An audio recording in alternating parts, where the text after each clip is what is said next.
네, 지난 3월 5일부터 사순절이 시작되었습니다. 사순절은 40일간 예수 그리스도의 순환과 부활을 떠올리며 보내는 절기입니다.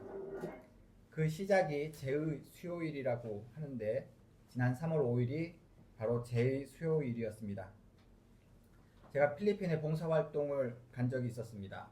2004년에 저는 필리핀에 있는 여성보호센터에 2달간 봉사활동을 갔습니다.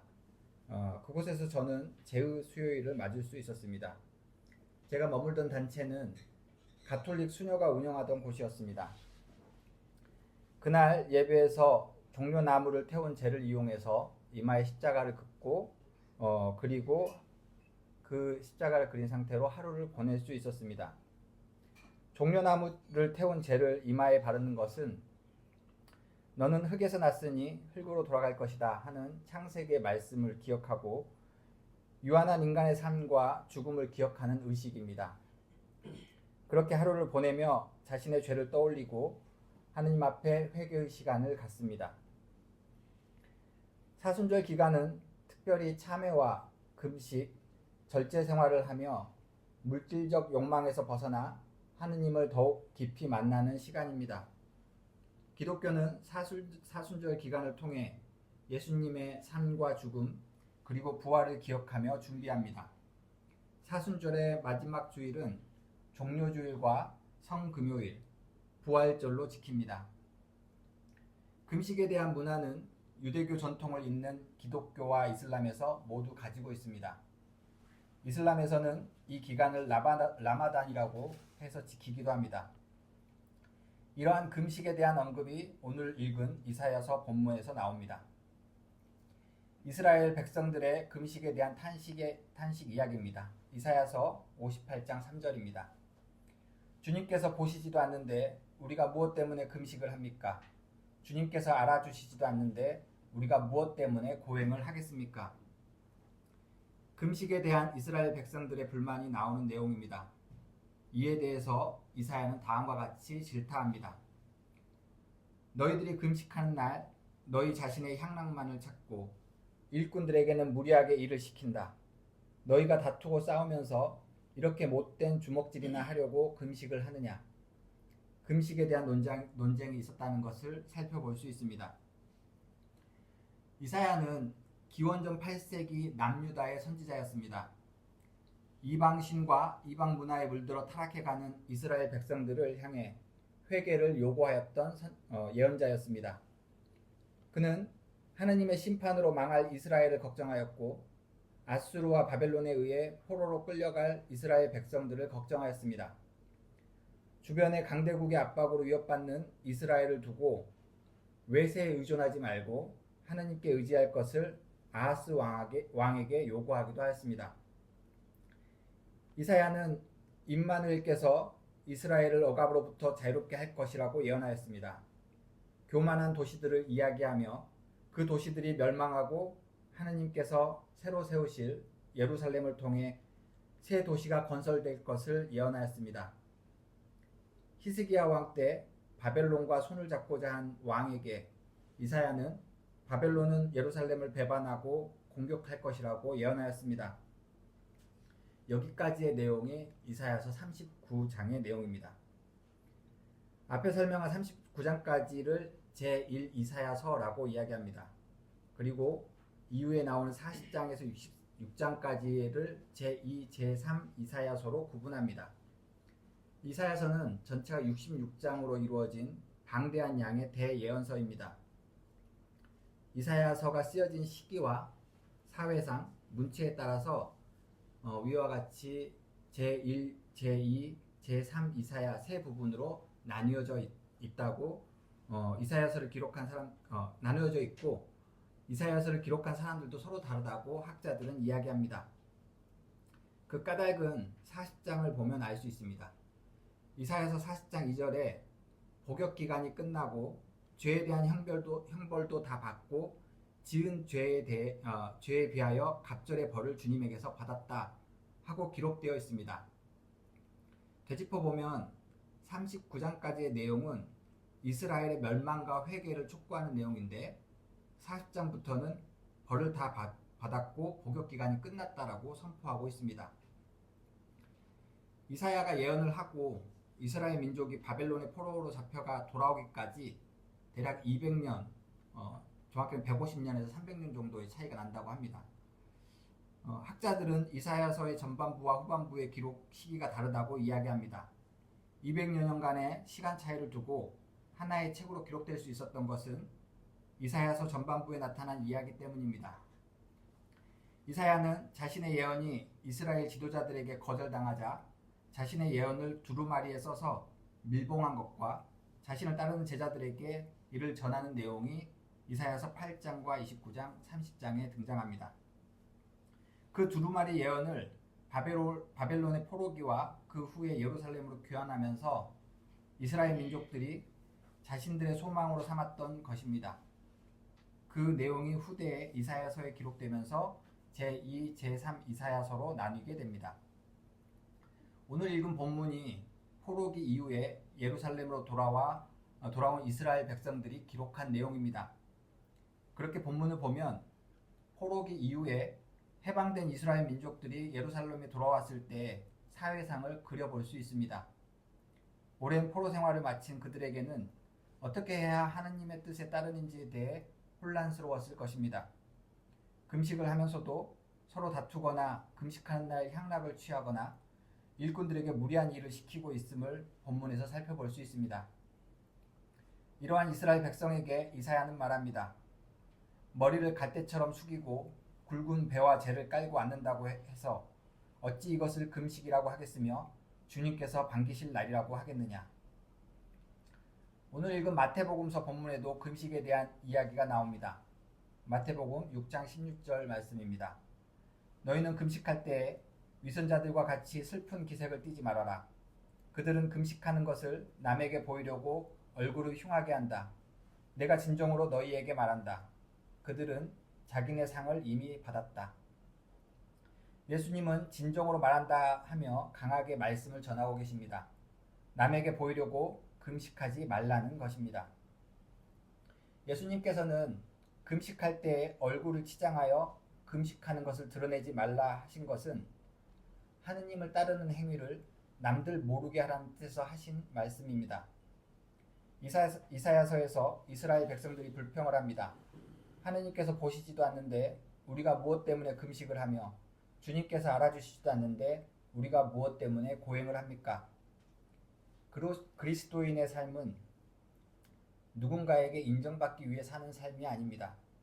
그리스도인의 삶은 하느님의 사랑으로 삶이 사라지는 것입니다. 이것이 성령에 이끌린 삶이며 하느님께서 우리의 생의 원천이 되시는 것입니다. 일본 식민지 시대에 교육가로 활동하셨던 김교신 선생이 있습니다. 그는 성서의 말씀 위에 조선을 다시 세우고자 했습니다. 그는 성서조선이라는 잡지를 창간하고 조선인의 얼에 따른 기독교 사상을 전하고자 했습니다. 그는 부활절 전야 감옥에 갇혀 있는 것을 슬퍼하다가 일기에 다음과 같이 적습니다. 지난밤 나는 밤을 새워가며 기도했다. 하느님, 이 종을 부디 이 감옥에서 속히 구하소서. 그러나 응답이 없었다. 그런데 나는 다시 기도했다. 하느님, 저의 이 기도를 기각하여 주심을 감사드립니다. 그러면서 다음과 같이 일기에 적습니다. 나의 원이 이루어지지 않음으로써 하느님의 뜻이 이루어짐을 믿노라. 내가 바라는 것이 아니라 하느님께서 뜻하신 바가 이루어지는 것이 진정한 은혜가 아니겠는가. 우리는 우리의 기도 들어주신 것에 대해 하느님께 감사드리곤 합니다. 하지만 우리가 하느님께서 나의 기도를 들어주시지 않은 것에도 감사를 드릴 수 있을까 하는 질문이 듭니다. 나라를 빼앗긴 사람이 자신의 기도를 기각하신 것에 대해 하느님께 감사를 드린다는 것은 놀라운 일입니다. 이러한 감사가 가능한 데는 자신의 필요를 넘어 세상을 회복하시는 하나님에 대한 절대적 신뢰가 있기 때문입니다. 하나님께서 내 기도 들어주시지 않더라도 그 하나님께서 나를 저버리는 것 아니고 참고 인내하시는 하나님께서 나의 아픔 또한 모르는 것 아니며 함께 아파하시기에 내 기도 비록 하느님께서 들어주시지 않더라도 그럴 수밖에 없는 하느님의 처지를 이해하는 것입니다. 우리가 세상 누구도 알아주지 않는 비천한 처지에 놓일 때 하느님께서는 그 누구보다도 먼저 저희를 생각하시며 슬퍼하고 계신다는 것을 우리는 기억해야 합니다.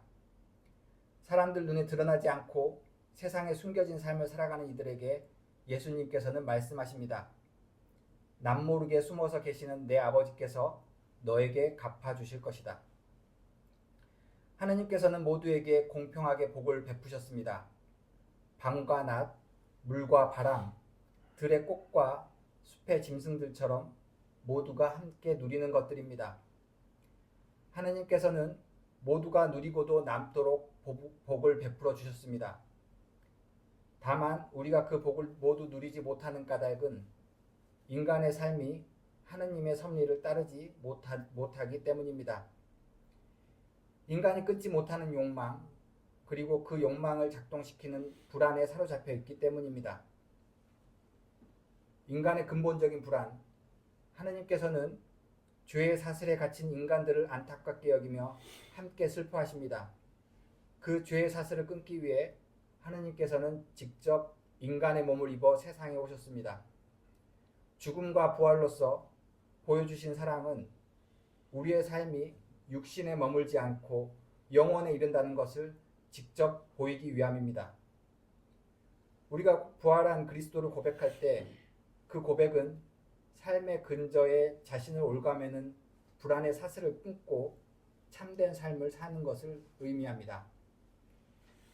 얼마 전 한 청년으로부터 들은 이야기를 나누며 저는 오늘 설교를 매듭짓고자 합니다. 여행을 좋아하는 여성 청년의 이야기입니다. 그녀는 지난해 처음으로 네팔에 여행을 떠났다고 합니다.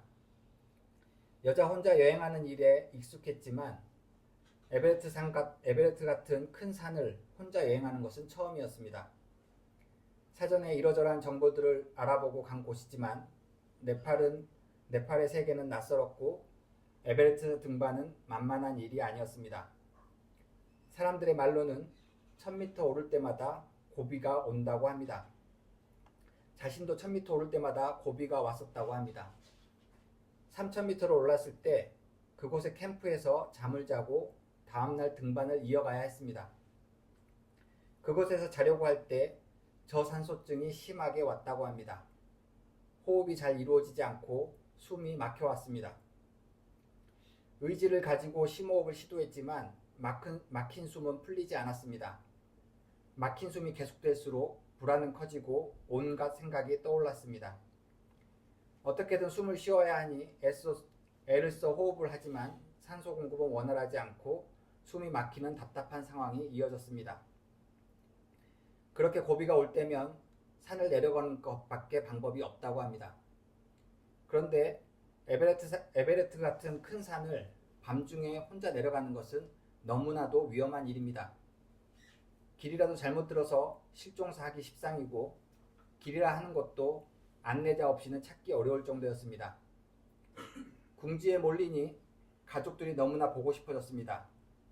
눈물이 나고 이러다 죽을 수 있겠다 싶었습니다. 실제 한국인 등반객이 혼자 여행을 왔다가 죽었다는 뉴스를 들었던 터라 자신도 그렇게 죽을 수 있겠다는 공포감이 들었다고 합니다. 다행히도 그녀는 그 밤을 견뎌내고 다음날 해가 뜨자 곧장 산을 내려왔습니다. 산을 내려오니 호흡이 다시 돌아오고 몸이 이전 상태로 되돌아왔습니다. 그때 그녀는 내가 숨을 쉴 수 있다는 것이 얼마나 감사한 일인지 깨달았다고 고백하였습니다. 그 경험이 그녀의 삶을 조금은 바꾸어 주었다고 전했습니다. 우리가 일상에서 누리는 당연한 것들이 당연한 것이 아니라는 것을 발견한다면 우리의 삶은 신비로 채워집니다. 그 신비가 우리에게 감사가 되고 삶을 사는 동력이 됩니다. 하느님의 사랑 안에 산다는 것은 일상의 신비가 삶의 동력이 되는 것을 말합니다. 어떤 목적을 쫓아 사는 것이 아니라 주어진 은혜에 따라 사라지는 것입니다. 저는 여러분이 이 사순절을 고행과 금식으로 보내는 것도 좋겠으나 무엇보다 하느님께서 대가 없이 베푸신 사랑을 발견하시기 바랍니다. 그로 인해 내 영혼은 쉼을 얻고 기쁨과 감사가 내면에 차오르기를 바랍니다. 저는 여러분이 이번 사순절을 보내며 여러분의 하나님과 조금은 더 가까워지기를 바랍니다. 하느님께서 주신 복은 이미 모두에게 공평하게 주어졌습니다. 그러나 세대가 어긋나 모두가 그 복을 누리지 못하는 것이 현실입니다. 그것이 우리가 살면서 풀어야 할 과제이기도 합니다. 그러니 하느님의 나라는 이미 우리 안에 있지만 아직 오지 않은 세계입니다. 교회는 그 나라를 함께 꿈꾸며 서로 응원하는 동역자들의 공동체입니다. 오늘 주신 말씀에 따라 하느님의 나라의 소망을 품고 서로 응원하며 함께 살아가는 서울교회 교인들 되시기를 바랍니다.